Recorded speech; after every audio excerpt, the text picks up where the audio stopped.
शांति। आज 11 सितंबर 2023 भारत में सोमवार है। Today is 11th September 2023 and it's Monday in Bharat. आज की मुरली का जादुई रहस्य स्वयं को प्रेरणा देने के लिए magical secrets of today's Murli for motivating the self. बहुत सारे प्रश्न कल की अव्यक्त मुरली के ऊपर आए। अच्छा लग रहा है, बाबा के बच्चे मनन कर रहे हैं। कई बच्चे तो बहुत श्रेष्ठ अटेंशन रखते हैं, लगता है कि बहुत ऊंचा लक्ष्य रखा हुआ है। पर ऐसे भी कई प्रश्न पूछते हैं जिसके वजह से ये दिखाई देता है कि वो गिल्ट फीलिंग में है या अपराध बोध की भावना है उनके अंदर अभी भी। हमको एक बात समझनी पड़ेगी और उसे स्वीकार भी करना पड़ेगा कि हम सबके बुद्धि का स्तर अलग अलग है और अलग अलग रहेगा।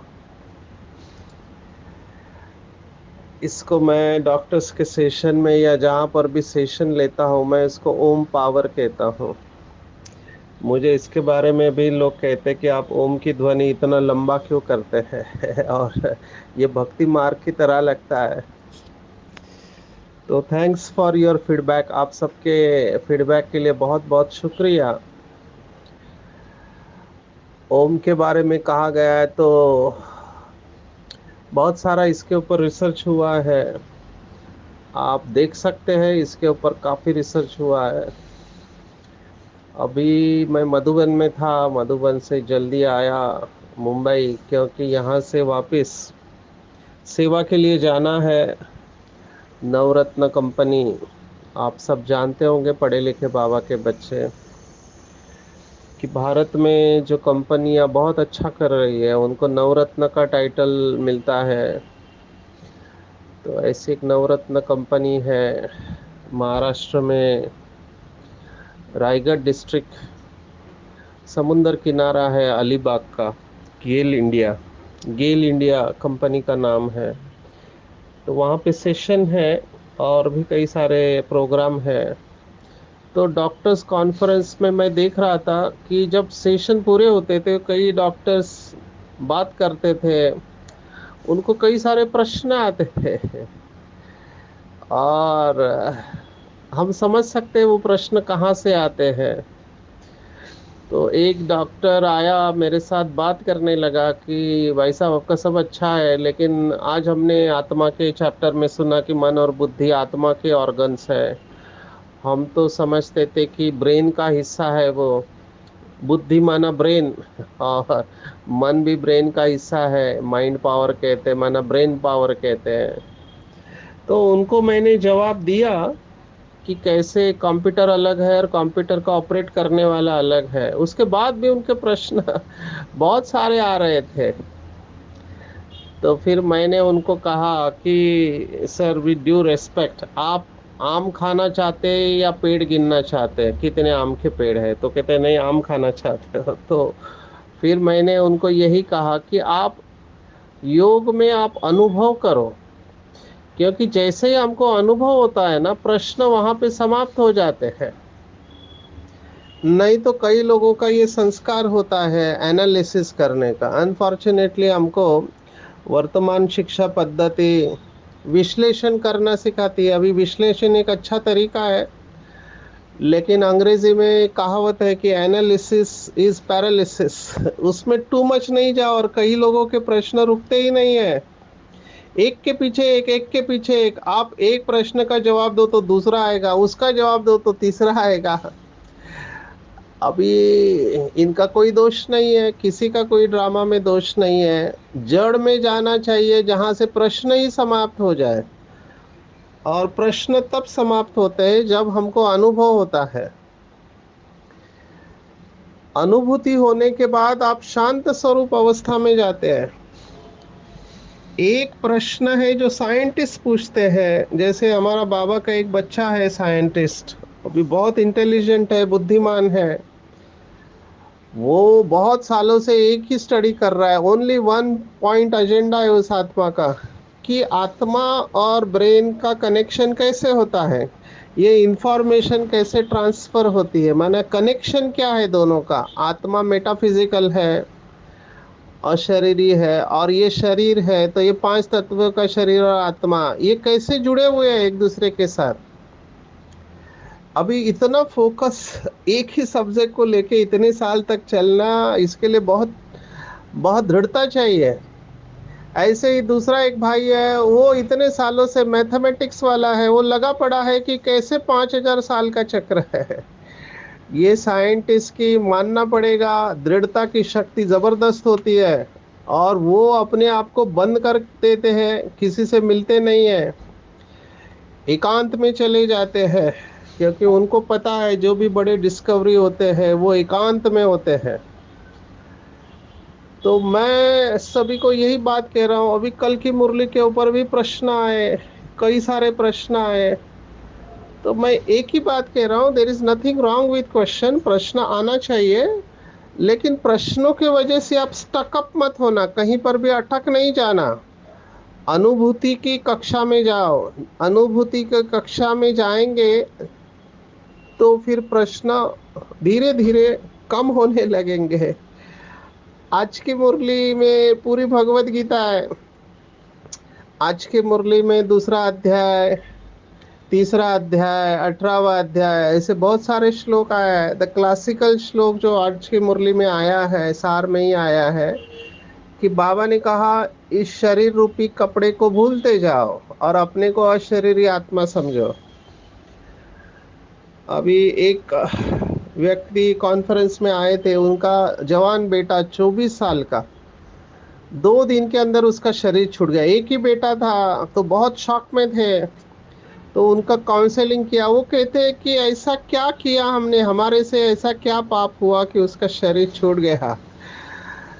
तो वो उसमें से रिकवर नहीं हो पा रहे थे, क्योंकि बेटा बहुत अच्छा था और सबका प्रिय था, नेचर भी बहुत अच्छा था। पेट में दर्द हुआ और नेक्स्ट डे उसका शरीर छूट गया। तो ऐसे बहुत सारे लोग मिलते रहते हैं, उनका काउंसलिंग होता है। तो ये जो हमारी बिलीफ सिस्टम है, इसको बदलने में बहुत टाइम लगता है।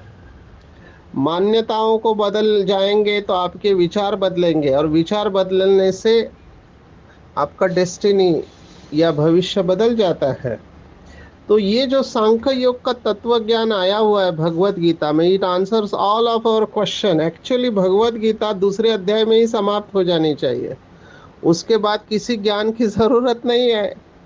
लेकिन वही है, प्रश्न पूछने वाला अर्जुन, उसके प्रश्न समाप्त ही नहीं हो रहे, he is doubting at every moment. But उसकी विशेषता है कि वो सरेंडर है। दूसरे अध्याय का ही श्लोक है, शिष्यस्ते हम शादी माम त्वाम प्रपन्नम, मना मैं तुम्हारा शिष्य हूँ, मुझे आप मार्गदर्शन करो, मुझे समझ में नहीं आ रहा है। That is a good way of putting the things. तो ये जो कंसेप्ट है कि शरीर कपड़ा है और हम कपड़े को धारण करते हैं, ये भगवत गीता के दूसरे अध्याय में आया है। क्योंकि कपिल मुनि ने कहा है कि प्रकृति अलग है, आत्मा अलग है। तो ये 22वां श्लोक है, 222, इसलिए भूल नहीं सकते, दो दो दो। और उसके बाद आत्मा का परिचय आता है। तो दो दो दो का श्लोक जो है, सेकेंड चैप्टर 22nd वर्स, वासांसी जीर्णानि यथा विहाय नवानि गृह्णाति नरोपराणि तथा शरीराणि विहाय जीर्णान्य अन्यानि संयाति नवानि देहि। माना जैसे जीर्णानि माना पुराना हो जाता है, कपड़ा जब पुराना हो जाता है फट जाता है, ऐसे ही ये शरीर रूपी कपड़ा भी पुराना हो जाता है तो फट जाता है। तो उस पिता का यही था कि यंग एज में क्यों गया। कोई मेरी जाने की अभी उम्र है, 50 के ऊपर हो गया हूँ, मैं जाता तो, लेकिन अभी उसको तो जिंदगी देखनी थी। तो मैंने उनको एक ही प्रश्न पूछा। हमारे पास बहुत सारे बच्चे हैं जो कम उम्र में शरीर छोड़ते, कुछ महीने का बच्चा शरीर छोड़ता है, 1 साल का, 10 साल का, तो उनके माँ बाप को क्या करना चाहिए। वो भी ठीक नहीं है। मैंने कहा ये तो हो गया जन्मने के बाद। कई बच्चे गर्भ में ही शरीर छोड़ देते, उनका क्या करें उनके माँ बाप को कितना दुख होता होगा, दर्द होता होगा। ऐसे त्रिकालदर्शी बनने के बाद मैं उनको सोचने को कहा कि आप सोचो। ये प्रश्न मैं बहुत लोगों को कहता हूँ कि जब आपके घर में बच्चा पैदा होता है बहुत सालों के बाद में, लड़का विशेषकर, तो बहुत खुश हुए थे। बोला हाँ बहुत खुश हुए थे। तो मैं उनको कहता हूँ क्या आप आत्मा को मानते हैं। बोला हाँ आत्मा को मानते हैं। फिर मैंने कहा आपके घर में बच्चा आया तो आप खुश हो गए, लेकिन जहां से वो बच्चा आया उस घर में क्या हुआ रहेगा। तो कहते वहां दुख होगा। तो आपने जब ये आत्मा आई तब ये सोचा कि जब आप खुशी मना रहे कोई और उसका गम मना रहे हैं। तो बोला नहीं सोचा। तो आप ये मानते हैं कि वो एक घर से दूसरे घर में आए। बोला हाँ मानते हैं। तो फिर मैंने कहा फिर अभी भी उसकी यहाँ की यात्रा समाप्त हुई, अभी इस यात्रा से वो अगली यात्रा पर गया। तब वो कहते कि उसका जाने का टाइम नहीं था, उसको नहीं जाना चाहिए इतना जल्दी। मैंने कहा जो चीज हो गई, जो भी कारण बना, उसको एक्यूट पैनक्रियाटाइटिस हुआ था, माना पैनक्रियास को स्वेलिंग आके नेक्स्ट डे शरीर छूट गया 2 दिन के अंदर। तो मैंने कहा हम सबका टाइम फिक्स है आने और जाने का। अगर आप सचमुच में चाहते हो कि आपका बेटा सुखी रहे तो आप उसके प्रति शुभ भावना रखो कि बेटा तुम जहां पर भी गए हो तुम सुखी रहो। यही आपके हाथ में है। अगर आप दुखी होंगे तो आप उसको वहां सुखी रहने नहीं देंगे, क्योंकि आपके वाइब्रेशन उसको खींचते रहेंगे। इसलिए कुछ बच्चे आप देखना बहुत रोते रहते हैं, रोते रहते हैं। एक तो उनका पिछली बार जन्म जब छूटा उस समय उनका कॉन्शियसनेस क्या रहा होगा, कौन से कंडीशन में शरीर छूटा, पानी में डूब के। जैसे अभी बहुत शॉकिंग, मोरक्को में 2000 लोग भूकंप में चले गए। तो हम सबको इसके लिए योग करना चाहिए, क्योंकि 2000 आत्माएं सडनली शरीर छोड़ती है। उन सबको शरीर मिला नहीं मिला ये हमको नहीं पता, लेकिन इतना ज़रूर है कि सडनली उस एरिया का, मोरक्को और आजू बाजू के एरिया का वाइब्रेशन नेगेटिव हो जाता है। ग्रीफ का, दुख का वाइब्रेशन है।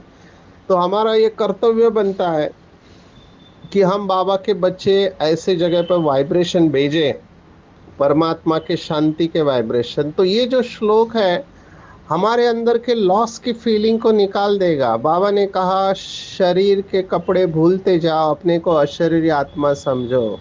ये जो आत्माएं इस अवस्था में रहेंगे, मना जो ये अभ्यास करेंगे आत्मा का, जैसे ब्रह्मा बाबा ने किया।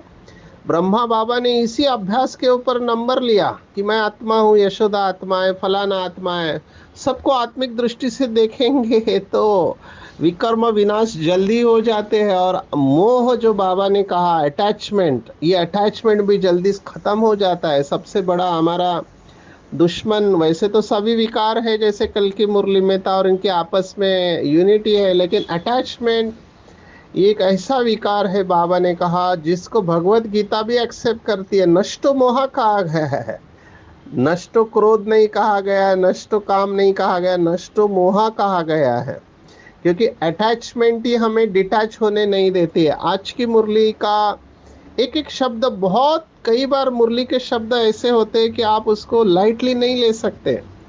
आपको बहुत गहराई में एक एक शब्द को बहुत ध्यान से पढ़ना चाहिए। आज देखो बीच में ही लाइन आई है कि बाबा कहते हैं कि देह सहित जो भी संबंधी है सबका बुद्धि से त्याग करो, है ना। मैं फलाना हूँ या फलाने धर्म का हूँ। कई लोगों को अपने धर्म के ऊपर भी बहुत नशा रहता है, जात के ऊपर नशा रहता है। अभी हम देख रहे हैं पॉलिटिक्स में क्या चल रहा है, जाति के ऊपर कितना सारा झगड़ा रहता है, धर्म के ऊपर भी झगड़ा रहता है। तो बाबा कहता है ये सब भूल के अपने स्वधर्म में टिक जाओ, क्योंकि आप किसी भी धर्म के हो, हिंदू, मुस्लिम, क्रिश्चियन, ईसाई, सिख, पारसी, आप किसी भी धर्म के हो, हम सबका स्वधर्म एक ही है। और यही भगवत गीता कहती है। भगवत गीता में तीसरे अध्याय में 35वां श्लोक है, श्रेयान स्वधर्म विगुना परधर्मात् स्व अनुष्ठितात् स्वधर्म निधनम श्रेय परधर्मो भयावह। स्वधर्म में टिक जाओ, ये भगवत गीता कैटेगोरिकली कहती है, स्पष्ट रूप से कहती है। बाबा भी यही कह रहा है। इसलिए मैंने कहा आज की पूरी मुरली भगवत गीता, सांख्य योग बहुत अच्छी तरह से बाबा ने समझाया। बाबा का तरीका समझाने का इतना इजी है कि जिनको संस्कृत नहीं आता है वो भी समझ जाए। ये 18वें अध्याय का श्लोक हमने देखा, सर्वधर्मान्य परित्यज मामेकम शरणम व्रज। तो बाबा ने कहा देह के सब धर्म छोड़ अपने को अकेला समझो। अभी ये अकेला समझना थोड़ा फ्राइटनिंग होता है। मैं ऐसे बहुत लोगों से मिलता हूँ जो कहते हैं कि हम अकेला फील करते हैं। मैंने कहा क्यों अकेला फील करते हैं? बोलता कोई है नहीं जिसके साथ बात करे, तो हमको लोनलीनेस आता है, हम डिप्रेशन में चले जाते हैं। ये जो अकेलापन है, दुनिया जिससे डरती है, वो योगियों के लिए स्वर्ग के सुख के समान है, स्वर्ग के सुख के समान है। पर ये दोनों शब्द अलग है अंग्रेजी के, हमने पहले भी देखा है, worth repeating, solitude and loneliness. अकेलापन और एकांत ये दोनों अलग अलग शब्द है। अकेलापन या जो डिप्रेशन में जाते हैं, अकेले महसूस करते हैं, हम लोग तो कैड में देखा, हार्ट डिसीज वाले पेशेंट में भी, कुछ पेशेंट में ये आइसोलेशन की फीलिंग होती है। आइसोलेशन माना अकेला। अभी घर में सभी है, बच्चे हैं, उनके भी बच्चे हैं, पूरा परिवार है, लेकिन इन सब के बीच में रहते हुए भी व्यक्ति अकेला महसूस कर सकता है। खास करके सीनियर सिटीजन्स में मैं देखता हूँ कुछ लोग अंदर से खालीपन अनुभव करते हैं, कहते कि हमारे लिए किसी के पास टाइम नहीं। अभी बच्चे बड़े हो गए, उनका परिवार है, वो अपने परिवार के साथ खुश है। अभी एक डॉक्टर से मिले, सर्जन है, वो अभी गया अपने बच्चों के बाद, रिटायर होने के बाद सोचा बच्चों के साथ रहो, और बच्चे अपने इसमें बिजी है, तो उसने सोचा मैं पहले जिस हॉस्पिटल में था वही ठीक है। अभी वो वापस आ गए। तो ये हमको रेस्पेक्ट करना चाहिए कि हर एक का अपना लाइफ है। खास करके अभी की जीवन पद्धति ऐसी है कि लोग अकेला रहना पसंद करते हैं, अपना लाइफ, अपनी जिंदगी। विशेष करके फॉरेन में ये है कि वो किसी का इंटरफेयर उनको अच्छा नहीं लगता है। बच्चे स्कूल में जाने के बाद ही माँ बाप से अलग हो जाते हैं, कहते हम ही खुद कमाएंगे और हम ही अपना पढ़ाई भी पूर्ण करेंगे। तो कई सारे लोगों को मैं देखता हूँ वो जॉब भी करते हैं और पढ़ाई भी पूर्ण करते हैं। भारत में तो मैं अलग ही चित्र देखता हूँ, उसको बड़ा करेंगे, उसकी शादी करेंगे, उसको घर भी देंगे, सब कुछ उसको संभालते रहेंगे लास्ट तक, और लास्ट में बड़ा होके वो जब माँ बाप को छोड़ देता है, तब माँ बाप को बहुत शौक लगता है कि मैंने इसके लिए क्या नहीं किया। तो ये हमको समझना चाहिए बाबा हमको क्यों कह रहा है, बच्चे देह के सब धर्म छोड़ अपने को अकेला समझो। हमारी बहनें 7 डेज कोर्स में मेरे ख्याल से आदरणीय शीलू दीदी ने चालू किया था, उन्होंने कहा रोज 5 केले खाने चाहिए। तो 5 केला, ये अकेला शब्द से आया कि हम अकेले आए थे, है ना, हमको अकेले जाना है, क्योंकि हम अपने कर्मों को लेकर आए थे और अपने कर्मों को लेकर जाएंगे।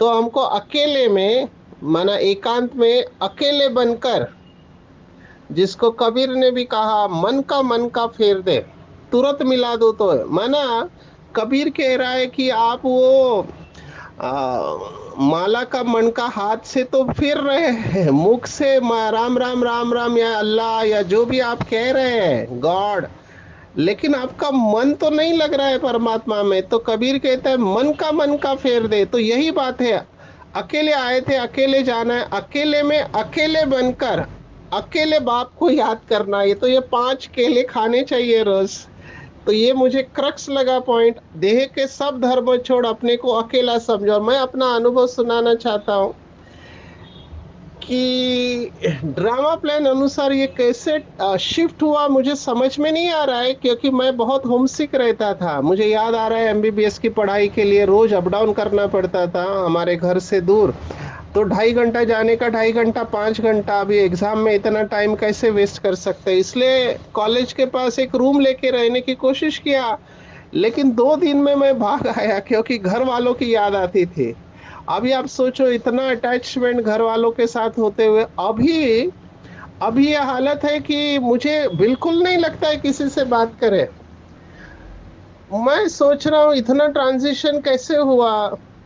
तो अपने को साक्षी होके देखते हैं कि मैं अकेलापन एंजॉय करने लगा हूँ, एकांत एंजॉय करने लगा हूँ। बहुत सारे भाई बहने मेरे से बात करने की कोशिश करते हैं, बट मैं टाइम नहीं देता हूँ। जो इम्पोर्टेंट है उनको ही अटेंड करता हूँ। यहाँ पर भी फोन की बात अलग है या व्हाट्सअप की बात अलग है, वो तो टाइम ही नहीं रहता। इतने सारे व्हाट्सअप के मैसेज आते हैं, मैं सबको रिस्पॉन्ड नहीं कर पाता हूँ। I am sorry for that. पर यहाँ पर जहाँ हम रहते हैं वहाँ पर भी लोग मिलना चाहते हैं, तो मैं समय नहीं दे पाता हूँ, क्योंकि मैं एकांत में रह के अपनी साधना करना चाहता हूँ, बैटरी को चार्ज करना चाहता हूँ। मैं जब फ्लाइट में होता हूँ, ट्रेन में होता हूँ या कार में जर्नी कर रहता हूँ, उस समय भी बुद्धि में मुरली चलती रहती है और बाबा की याद में रहने की कोशिश करते हैं। तो मैं ये कह रहा हूँ कि जब आप एकांत का आनंद लेने लगेंगे ना, तो आपका डिपेंडेंसी खत्म हो जाएंगे और आप जबरदस्त अनुभव करेंगे, हाई एनर्जी का एक्सपीरियंस करेंगे। मैं ये रोज करता हूँ, इसलिए आपको सुना रहा हूँ। लोग मुझे पूछते हैं आपके पास इतनी एनर्जी कहाँ से आती है। मेरा एक ही जवाब रहता है, जब कमाई करते तो थकते नहीं है, कमाई नहीं करते तो थकते हैं। तो एकांत में, अकेलेपन में कमाई है। बाबा ने आज खेल को याद किया है कि कौन सा वंडरफुल खेल चलता है संगम युग पर। खेल को अलग अलग तरीके से याद किया, तो बाबा ने कहा चटा बेटी। अभी ये शब्द है, मेरे ख्याल से सिंधी शब्द है चटा बेटी। माना बाबा ने कहा फारकती देते हैं। फारकती देते हैं माना जिसको डाइवोर्स कहते हैं। बहुत सारे ऑथर्स ने इसके ऊपर लिखा हुआ है। अंग्रेजी में कहते हैं डेविल फाइल और डिवाइन फाइल। महाराष्ट्र में एक नाटक हुआ था पुरुष करके। अभी उसमें आप भारत के एक्टर जानते होंगे, नाना पाटेकर। उनका डायलॉग था, मैंने एक्सीडेंटली कहाँ पे उसका देखा था सीन, या बहुत साल पहले की बात है। उसमें वो कहता है जब उससे दुष्कर्म हो जाता है तो कहता है मैं क्या करूं, उस समय मेरे अंदर का रावण जगा हुआ था, राम सोया हुआ था। तो ये बात भक्ति मार्ग में भी है, लौकिक में भी लोग कहते हैं कि हमारे अंदर ये दोनों फाइल होती है, राम की फाइल और रावण की फाइल। तो बाबा ने कहा यही खेल चलता रहता है कि बाप को जब भूल जाते हैं बच्चे, तब माया का गोला लग जाता है। इसलिए बाबा शिक्षा देते हैं बच्चे अपने स्वधर्म में टिको, देह सहित देह के सब धर्मों को भूल जाओ। अभी ये बहुत इंटरेस्टिंग और इम्पोर्टेंट है। स्वधर्म में टिको माना क्या?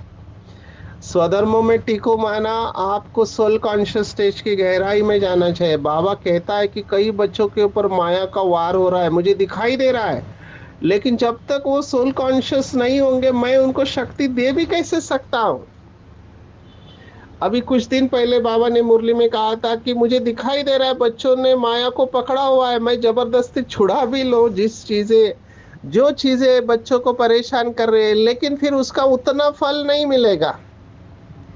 ये वैसे हुआ जैसे धक्का स्टार्ट गाड़ी है, बाबा धक्का मार रहा है, हमारी गाड़ी चलती है, जब धक्का नहीं मारा तो गाड़ी रुक जाती है।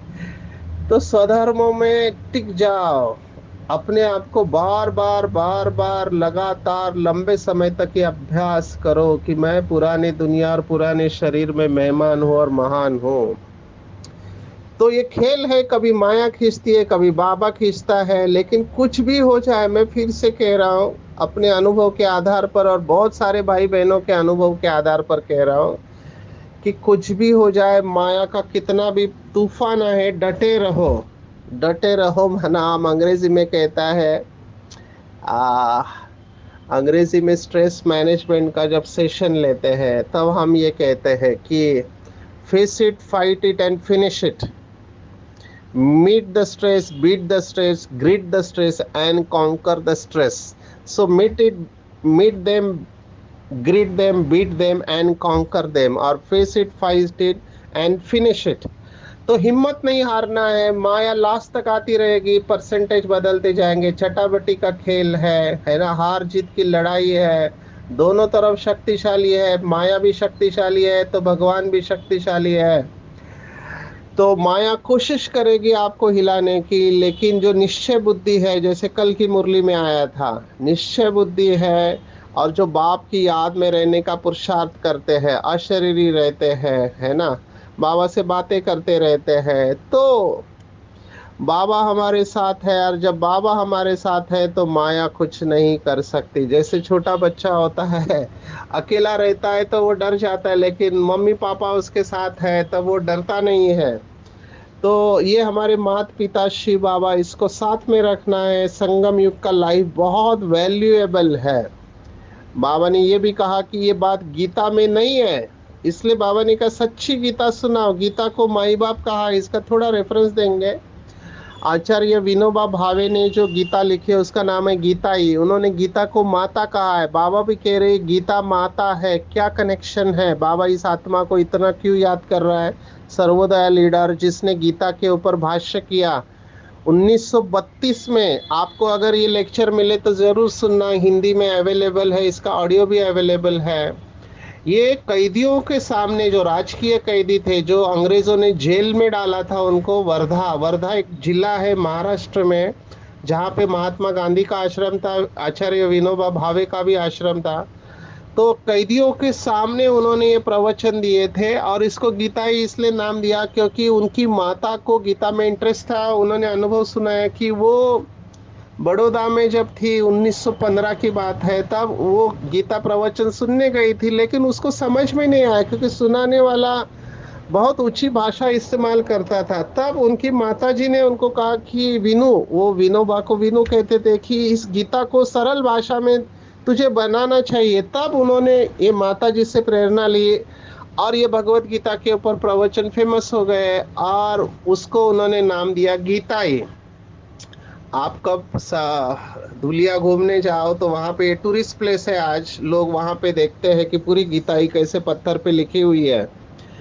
आज बहुत सारे टेक होम है। अमृतसर की भी बात आई है। बाबा ने कहा अमृत, अमृत और जहर, हिज होलीनेस, हर होलीनेस, ये जो बात है केवल बाबा के बच्चों के साथ, क्योंकि हमारा शरीर और आत्मा दोनों पवित्र होता है, बाकी किसी का हो नहीं सकता। आज एक और एक शब्द है, सत श्री अकाल, जो हमारे सिख भाई बहने कहते हैं, जो बोले सो निहाल, सत श्री अकाल। तो सत्य शिव बाबा है, श्री माना श्रेष्ठ बनाने वाला, और अकाल मौत जिसको काल खा नहीं सकता वो भी शिव बाबा है। खेल पाल नहीं करना है, ट्रांस में या साक्षात्कार की आश नहीं रखनी है। साक्षात्कार ये सब खेल पाल है, और खेल के मार्क्स नहीं होते हैं। आजकल शायद स्कूल कॉलेज में खेल के भी मार्क्स देते होंगे। मार्क्स ज्ञान के होते हैं, सब्जेक्ट के होते हैं। तो ज्ञान की गहराई में जाना है। आपकी जानकारी के लिए, मम्मा और बाबा दोनों ट्रांस में नहीं जाते थे। हालांकि बाबा को साक्षात्कार हुआ था, लेकिन दोनों ट्रांस में नहीं जाते थे। बाबा ने कहा ये सब खेल पाल है, इसके मार्क्स नहीं मिलते हैं। ज्ञान की गहराई में जाना है, ज्ञान मान सरोवर में स्नान करके अपना आत्मा को शुद्ध बनाना है। अनेक प्रकार की आग से अपने आप को बचाना है। हम सब जानते हैं चारों तरफ आग लगी हुई है, काम की अग्नि। तो योगाग्नि के साथ काम की अग्नि को भस्म करना है। कौन सी अग्नि है? बाबा ने कहा दुख है, अनेक प्रकार की चिंताएं है, समस्याएं है। मैं रोज ऐसे लोगों से मिलता हूँ, रो रहे हैं, दुखी है। यह अग्नि जीते हुए जलने का अनुभव करते हैं, इसलिए कहते हैं चिंता चिता समान है। जिंदा है, अच्छे घर के है, कार है, बंगला है, सब है, लेकिन जल रहे अंदर से।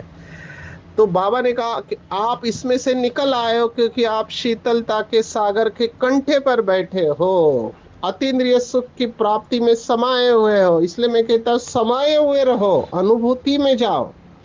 तो रहम दिल बन अन्य आत्माओं को भी इन आग से बचा पाएंगे। गली गली में ज्ञान स्थान बनाकर सबको ठिकाना दे दो। बाबा ने आज ये भी कहा, जो बच्चे थे अच्छे अच्छे जिन्होंने सेंटर खोले, आज वो है नहीं। तो माया किसी को छोड़ती नहीं है, लेकिन किसके लिए सहज है? जो भगवान से सच्चा सच्चा दिल का प्यार करते हैं। दिमाग का नहीं, यहाँ दिमाग वाले भी बच्चे जो दिमाग से समझने की कोशिश करते हैं, लेकिन बाबा ने हमेशा कहा कि दिल वालों का तीर दिल तक जाता है और दिमाग वालों का दिमाग तक। तो हमको बाप से सच्ची प्रीत रखनी है। प्रीत, मीत, गीत और रीत, इन चार मेथड से अशरीरी बनना बहुत सहज है। आज पूरी मुरली में टेक होम अगर आप मुझे कहो तो अकेले बाप को याद करना है। अकेले आए थे, अकेले जाना है। मैं हमेशा वो कबीर का एक लाइन याद रखता हूँ कि आखिर ये तन खाक मिलेगा, क्यों फिरता मगरूरी में। कबीर कहता है, जिस तन के ऊपर तुमको इतना नाज है वो खाक में जाने वाला है, इतना मगरूरी में क्यों फिरता है। नम्र बनो, बाबा को याद करो, अब नहीं तो कब नहीं। और ये फारकती देने का संकल्प नहीं आए, नाटक पूरा होता है, मैं अब घर चलने के लिए तैयार हूँ। अच्छा, ओम शांति।